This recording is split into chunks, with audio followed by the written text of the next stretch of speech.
नमस्कार साथियों, आपका स्वागत है आपके चैनल स्टूडेंटों वाला पे। तो जैसे कि आपको आपकी जो परीक्षा है वो एसएससी जीडी की वो आने वाले फरवरी माह में प्रस्तावित है और फरवरी माह के शुरू से ही आपकी जो एसएससी जीडी की परीक्षाएं हैं वो स्टार्ट हो जाएंगी। तो जैसा कि आप देख रहे हैं कि एसएससी के जो प्रीवियस ईयर के कुछ क्वेश्चंस है वो इकोनॉमिक्स के मैं लाया हूँ आपके लिए। तो आइए देखते हैं पहला क्वेश्चन। तो पहला क्वेश्चन है कि उत्पादन फलक को से व्यक्त किया जा सकता है, जहां यल यल जो है वो श्रम दिया है, यल मतलब लेबर,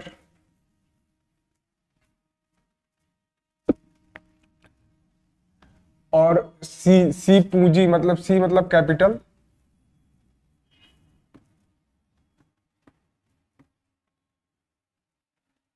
और क्यू वह अधिकतम उत्पाद, क्यू का मतलब होता है क्वांटिटी।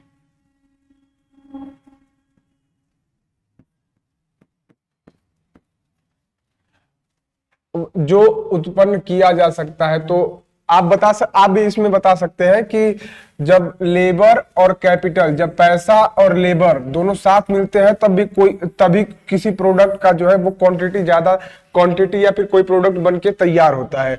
और इसका जो ये फलक पूछा हुआ है, फलन कक्षा 12 का एक चैप्टर है जिसमें कि एक समीकरण को दूसरे समीकरण से रिलेट करना बताते हैं। और इसका जो आंसर होगा वो होगा ऑप्शन नंबर डी। और जिसमें जो दिया है Q बराबर फंक्शन L इंटू सी, मतलब लेबर और कैपिटल दोनों जब कंबाइंड हो जाएंगे तो वहां से जो उनका आउटपुट निकलेगा वो प्रोडक्ट के क्वांटिटी के रूप में निकलेगा। आइए देखते हैं अगला क्वेश्चन। तो अगला क्वेश्चन है कि पूर्ण प्रतिस्पर्धी बाजार की विशेषताओं के संबंध में निम्नलिखित में से कौन सा कथन सही है। पूर्ण प्रतिस्पर्धी बाजार, जिसको कि हम लोग ये एक पूर्ण प्रतिस्पर्धी बाजार जो है वो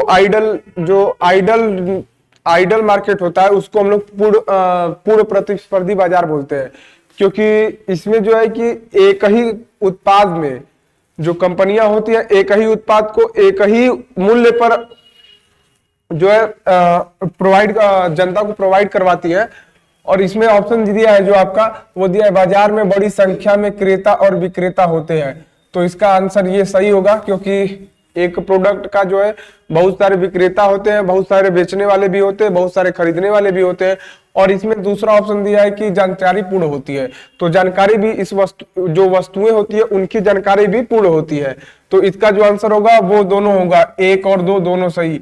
और पूर्ण प्रतिस्पर्धी बाजार जो है ये रियल में कभी एग्जिस्ट नहीं करता, क्योंकि एक जैसे उत्पाद बनाना और एक जैसे उत्पाद बनाना और कंपनी एक ही मूल्य निर्धारित करना ये संभव नहीं है। क्योंकि किसी भी कंपनी का जो इंडिविजुअल डिसीजन होता है वो उसके कॉस्ट प्राइस और उसका जो लागत है उसके अनुसार बनाया जाता है, जबकि दूसरी कंपनी का उसके लागत और उसके कॉस्ट प्राइस पे बनाया जाता है। आइए देखते हैं अगला क्वेश्चन। तो अगला क्वेश्चन है कि एक वस्तु की सीमांत उपयोगिता के संबंध में निम्नलिखित में कौन सा कथन सही है। सीमांत उपयोगिता का मतलब होता है कि जो सबसे लास्ट वाला जो निचला होता है, जो फिर एंड कस्टमर जिसको हम बोलते हैं उसको हम लोग सीमांत बोलते हैं। और सीमांत का मतलब वहां से चीजें वहीं जाके यूज हो जाती है, जिसको हम लोग सीमांत बोलते हैं। और दिया इसका ऑप्शन कि यह कुल उपयोगिता में वह परिवर्तन है जो वस्तु की एक अतिरिक्त इकाई के उपभोग से होता है। ये देखिए यहाँ पे लिखा हुआ है उपभोग का मतलब उस चीज को यूज करना होता है, कि अगर किसी चीज का आप उपभोग कर रहे हैं मतलब उस चीज का आप यूज कर रहे हैं। और यूज करने से मतलब कि वो अपना फीडबैक देता है कंपनी से, जिससे कि कंपनी वो उस प्रोडक्ट को अच्छे से बना सकती है और उसमें जो सुधार की आवश्यकता होती है वो सुधार भी कर सकती है। और ऑप्शन नंबर बी दिया, इसमें वस्तु की उपभोग में वृद्धि के साथ यह कम हो जाता है। क्या कम हो जाता है? सीमांत उपयोगिता। तो ये ऑप्शन भी सही होगा इसका, और ये ऑप्शन भी सही होगा। तो इसका आंसर जो है वो होगा 1 और 2 दोनों। आइए देखते हैं अगला क्वेश्चन। तो अगला क्वेश्चन है कि निम्नलिखित में से कौन सा एक वर्ष के दौरान एक फर्म की वस्तु सूची में परिवर्तन को व्यक्त करने का सही तरीका है। क्या लिखा हुआ है? इसमें देखिए क्या लिखा हुआ है, आप देखिए इसमें लिखा हुआ है कि एक फर्म की वस्तु सूची में परिवर्तन को व्यक्त करने का एक तरीका सही तरीका होता है। इसमें देखिए क्या लिखा हुआ है, जो लिखा हुआ है वस्तु सूची में परिवर्तन। वस्तु सूची में परिवर्तन का मतलब है कि उसमें जो उसका जो रेट है और उसमें जो और सारे इंग्रेडिएंट्स इन्वॉल्व होते हैं उसको हम लोग वस्तु सूची में परिवर्तन कहते हैं। वस्तु सूची में परिवर्तन जो है कि एक आधार पे किया जाता है, क्योंकि उसमें जो है आगे आने वाले जो इन्फ्लेशन, जो मतलब जो महंगाई दर बढ़ती है घटती है उसके अनुसार किया जाता है।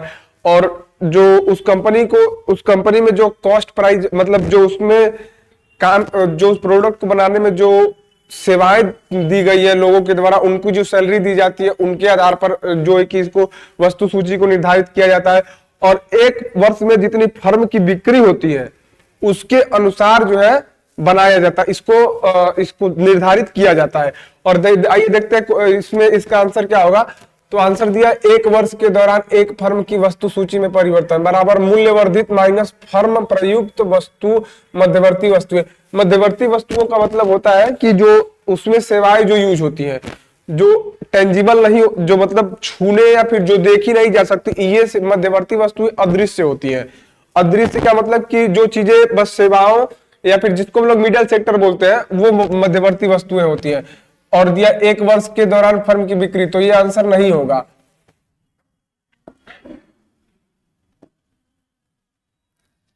ये आंसर नहीं होगा, क्यों?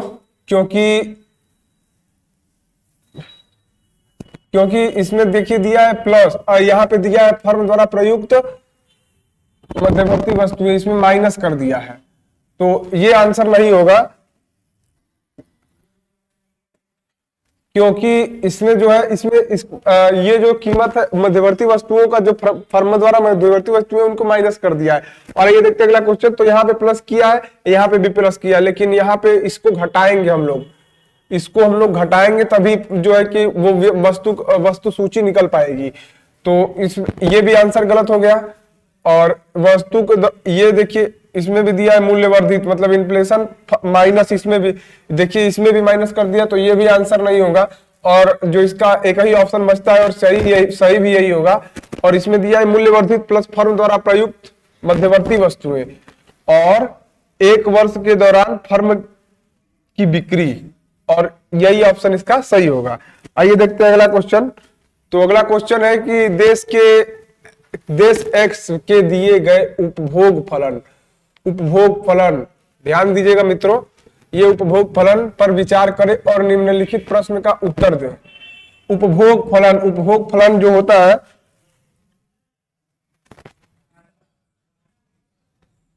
ये उपभोग फलन दिया। इसमें उपभोग फलन का मतलब ये है कि जो चीजें यूज की जाती हैं उनको हम उपभोग, और उनमें जो रिलेशन आता, जो चीजें यूज करते हैं उनको एक दर्शाने का ये तरीका उपभोग फलन होता है। और इसमें दिया है C बराबर 100 प्लस 0.8 इंटू वाई। दिए गए समीकरण में स्वायत्त उपभोग A और उपभोग प्रवृत्ति का मूल्य क्या है?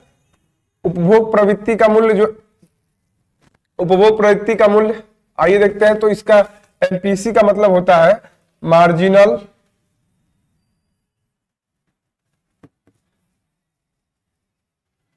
प्रोपेंसिटी।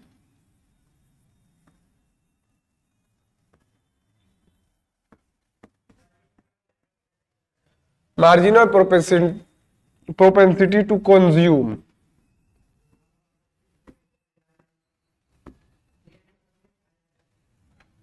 इसमें दिया है आपका A बराबर 100 और MPC बराबर 0.8, और इसका सही आंसर ये होगा। आइए देखते हैं अगला क्वेश्चन। तो अगला क्वेश्चन है कि सीमांत उत्पादन संभावना के संदर्भ में निम्नलिखित में से कौन सा कथन सही है? सीमांत उत्पादन संभावना, इसका मतलब कि वहां पे क्या क्या चीजें जो है उनका उत्पादन किया जा सकता है, कौन कौन से उसके लिए रिसोर्सेज अवेलेबल है जिससे कि हम लोग अपना उत्पादन कर सके। तो आइए देखते हैं। तो दिया है कि यह दो वस्तुओं के उन संयोगों को दर्शाता है जिनका उत्पादन अर्थव्यवस्था के संसाधनों का पूर्णतया उपयोग करने पर प्रयोग किया जाता है, ये बिल्कुल सही बात है। और इसमें देखिए यह उत्पाद अर्थव्यवस्था की उत्पादन संभावना को, और इसमें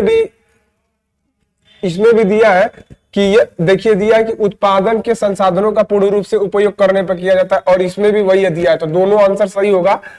और जो है कि इसमें भारत में जो है इसको हम लोग मक्का और कपास दो फसलें होती हैं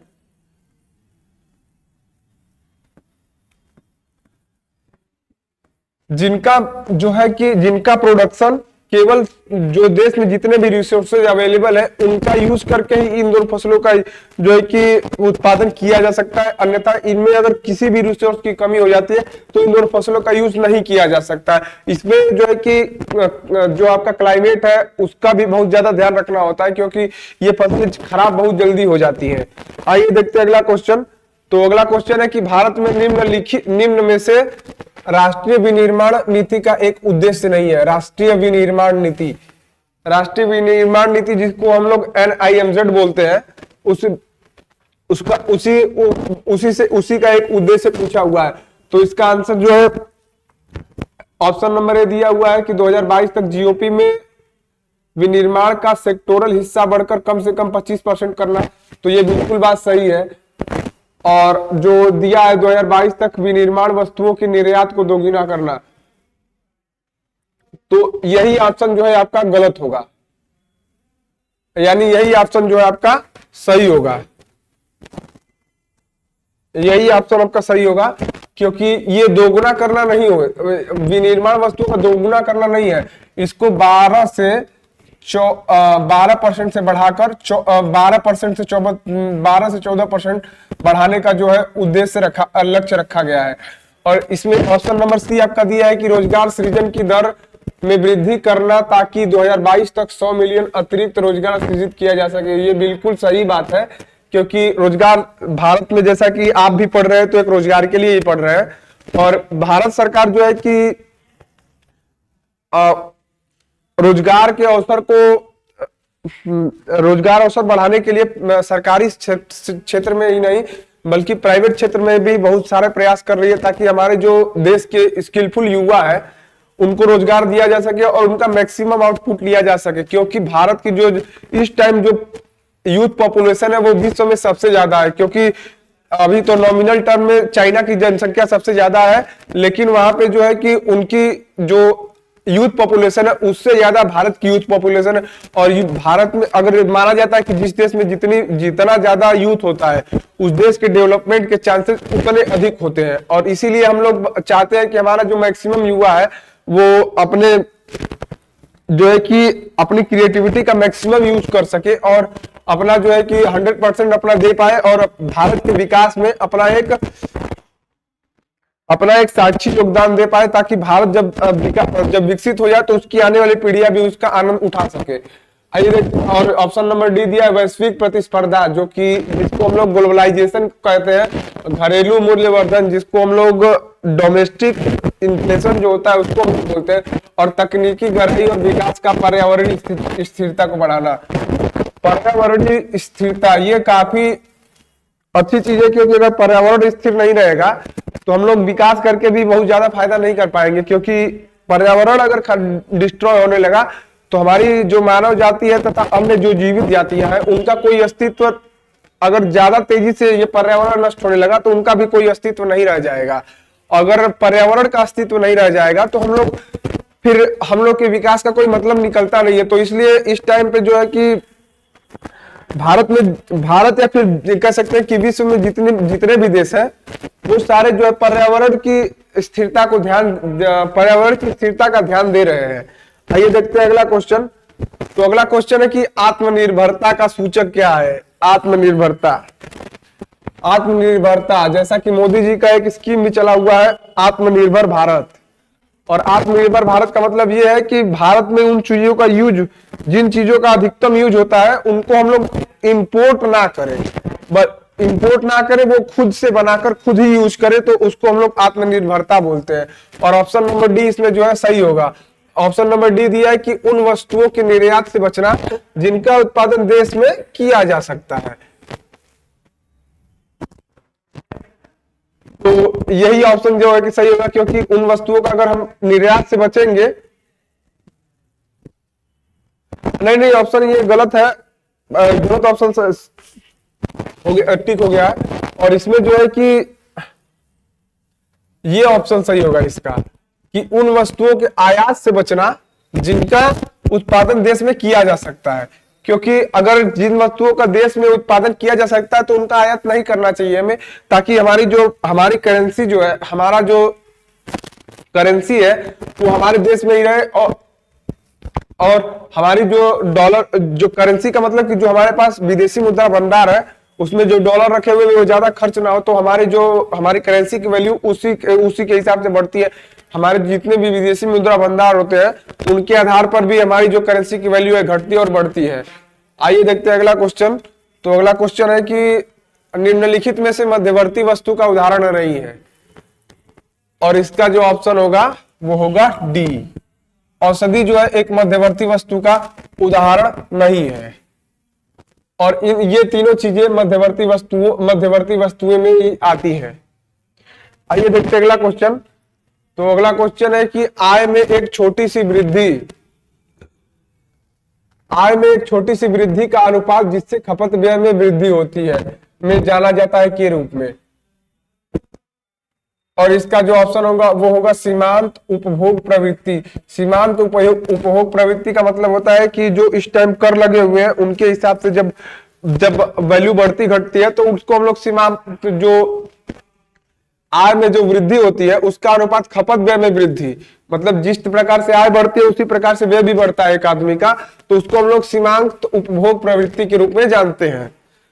क्योंकि जो है कि हर साल जो कंपनियां होती है, चाहे जो सरकारी जॉब में होता है, उनकी जो है उनके सैलरी में इंक्रीमेंट किया जाता है, और साथ ही साथ जो है कि भारत या फिर विश्व में जो महंगाई दर है वो भी काफी बढ़ती चली जाती है।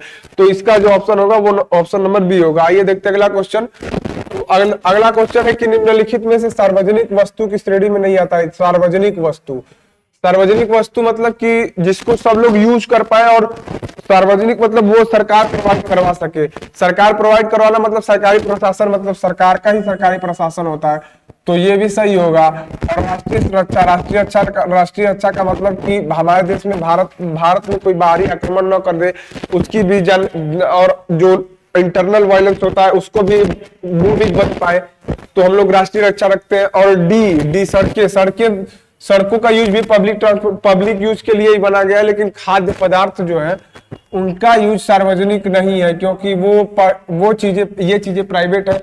और कुछ चीजें तो है जो सरकार अभी प्रोवाइड करवाने लगी है, जैसे कि अभी मोदी जी ये जो अन्न योजना है उनके हिसाब से पर व्यक्ति 5 किलो जो है राशन गरीबों को दिया जा सकता है, और ये जो है अभी इसको 1 साल के लिए एक्सटेंड कर दिया गया है।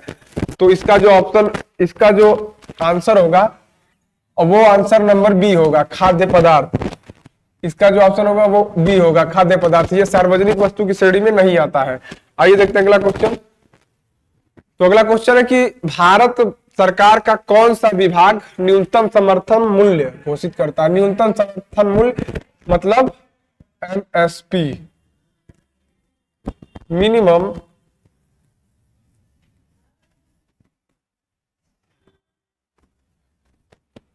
Support price.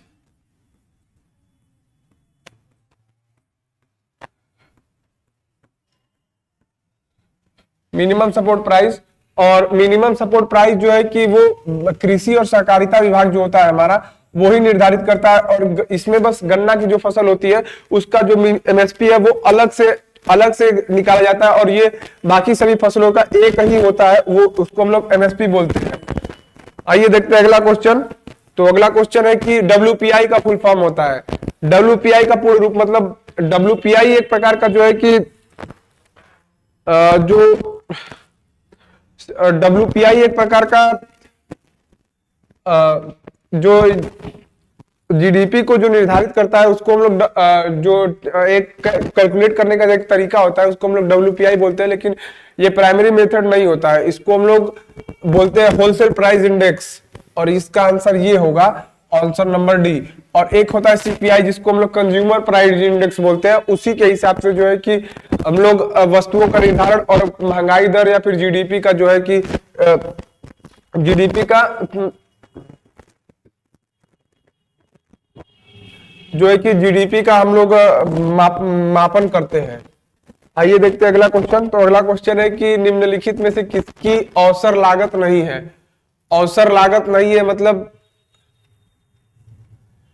और अवसर लागत का मतलब जिसमें कि पैसा हम लोग को नहीं देना पड़ता, तो इसका आंसर होगा वो होगा सूरज की रोशनी। सूरज की रोशनी का जो है कि अवसर लागत नहीं है, ये सबको फ्री में ही प्रोवाइड, फ्री में क्या, ये प्रकृति के हमारे देन है, इसलिए इसका कोई भी चार्ज नहीं लगता है। आइए देखते हैं अगला क्वेश्चन। तो अगला क्वेश्चन है, शायद ये क्वेश्चन रिपीट हो गया है, तो आइए देखते हैं अगला क्वेश्चन। तो अगला क्वेश्चन है कि वह धन जो पहले ही खर्च किया जा चुका है और जिसकी भरपाई नहीं की जा सकती है उसे क्या कहेंगे। जिसकी भरपाई नहीं की जा सकती है और इसका जिसकी भरपाई नहीं किया जा सकी है लेकिन वो धन पहले ही खर्च हो चुका है, मतलब कि वो उस धन से कोई हमें फायदा नहीं हुआ है लेकिन उसकी वो धन खर्च हो चुका है, तो उसको हम लोग विफल लागत बोलते हैं। विफल लागत मतलब कि वो पैसा डूब गया है, एक तरह से कहेंगे हमारी जो आम बोलचाल की भाषा है उसमें लोग जो पैसा डूब गया उसको हम लोग विफल लागत बोलते हैं। प्रतिस्थापन लागत का मतलब ये हो गया कि किसी चीज को खरीदने के लिए जब पैसा हम लोग देते हैं तो उसको हम लोग प्रतिस्थापन लागत बोलते हैं। अवसर लागत का मतलब ये हो गया कि जब किसी चीज में हमारा पैसा इन्वेस्ट है लेकिन हमको अच्छी जो है कि अच्छा रिटर्न का जो है संभावना दूसरे चीजों में देख रहा है, तो हम वहां से कुछ पैसा लेके दूसरे चीजों में भी दे सकते हैं, जिसको हम लोग अवसर लागत बोलते हैं। आइए देखते हैं अगला क्वेश्चन। तो अगला क्वेश्चन है कि निम्नलिखित में से केंद्रीय आर्थिक समस्या नहीं है जिसे उत्पादन संभावना वक्र द्वारा सुलझाया जा सकता है। क्या लिखा है? उत्पादन संभावना वक्र। उत्पादन संभावना वक्र द्वारा नहीं सुलझाया जा सकता है, तो इसका जो आंसर होगा वो होगा सतत खपत। सतत खपत को हम लोग उत्पादन संभावना द्वारा नहीं कर सकते, क्योंकि ये खपत, सतत खपत मतलब जो जितना एक कांस्टेंट खपत हो रही है, मतलब चीजों को अच्छे वे में लेना, जो सतत खपत होता है वो चीजों का जो है कि अच्छे वे चीजों की जो खपत होती है वो एक कांस्टेंट रेट पे होती चली जाती है, और बाकी तीनों जो है उसको हम लोग उत्पादन संभावना वक्र से सुलझाया जा सकता है। क्योंकि संसाधनों की पूर्ण उपयोगिता, अगर हम संसाधनों की पूर्ण उपयोगिता जो है कि नहीं करेंगे तो उत्पादन जो है कम होते चले जाए, हमारा उत्पादन जो है कम होता चला जाएगा। और आर्थिक दक्षता मतलब जो हमारा इकोनॉमिक एफिशिएंसी होता है उसको हम लोग भी बढ़ा सकते हैं, जो कि उत्पादन, अगर इकोनॉमिक एफिशिएंसी बढ़ाएंगे तो जिसमें कि हम लोग के लेबर फोर्स और काम को करने में जो एफिशिएंसी ज्यादा आएगी, तो उससे हमारी इकोनॉमिक एफिशिएंसी भी आती है। और आर्थिक विकास भी वही है कि मतलब जो इकोनॉमिक डेवलपमेंट होता है उसको हम लोग आर्थिक विकास बोलते हैं। आइए देखते हैं अगला क्वेश्चन। तो अगला क्वेश्चन है कि उच्चतर असमानता को दर्शाता है सूचकांक आय वितरण में।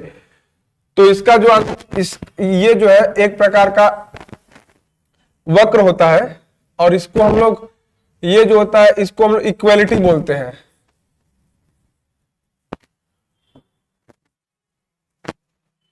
इसको हम लोग इक्वालिटी बोलते हैं। और अगर इससे जितना ज्यादा इधर विचलन होगा, जितना ज्यादा इधर विचलन होगा वो उतनी ज्यादा ही आय में असमानता आती चली जाती है।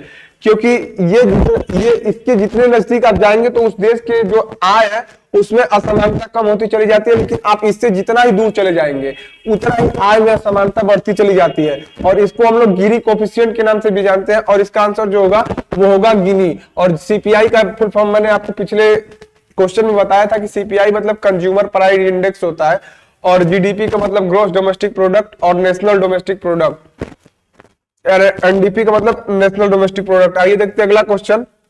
तो अगला क्वेश्चन है कि एक वित्तीय वर्ष में सरकार की अनुमानित प्राप्तियों विवरण और वार्षिक व्यय, अनुमानित प्राप्तियों का विवरण और वार्षिक व्यय का जो है कि एक हिसाब होता है, उसको हम लोग क्या बोलेंगे? तो जो है कि ये आय पत्रक तो होता नहीं। आय पत्रक का मतलब होता है कि जो इनकम होती है उसका एक पत्रक होता है, उसको हम लोग आय बोलते हैं। योजना का मतलब जब किसी चीज को एक वे में, एक प्लान तरीके से जब किसी योजना को, किसी चीज को किया जाता है तो हम उसको हम योजना बोलते हैं।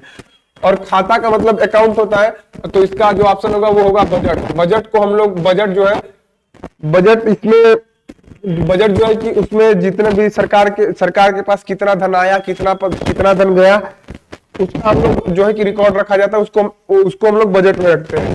तो आइए देखते हैं अगला क्वेश्चन। अगला क्वेश्चन है कि निम्नलिखित में से शायद ये क्वेश्चन भी रिपीट हो गया है, तो आपके पास 18 क्वेश्चन थे जिसको मैंने आपको कराया है, और इकोनॉमिक्स में ये सब काफी अच्छे लेवल के क्वेश्चन है, जो कि सीजीएल प्री और मेंस में भी इसमें से बहुत सारे क्वेश्चन आए हुए हैं। तो आशा करता हूं कि आपको ये सारे क्वेश्चन पसंद आए होंगे। अगर पसंद आए हो तो हमारे वीडियो को लाइक करें, और अगर आपका कोई भी सुझाव हो तो हमारे कमेंट सेक्शन में लिखिए, और हम उस पर आपको जल्द ही रिप्लाई देंगे और उसका जल्द ही निराकरण करेंगे। धन्यवाद।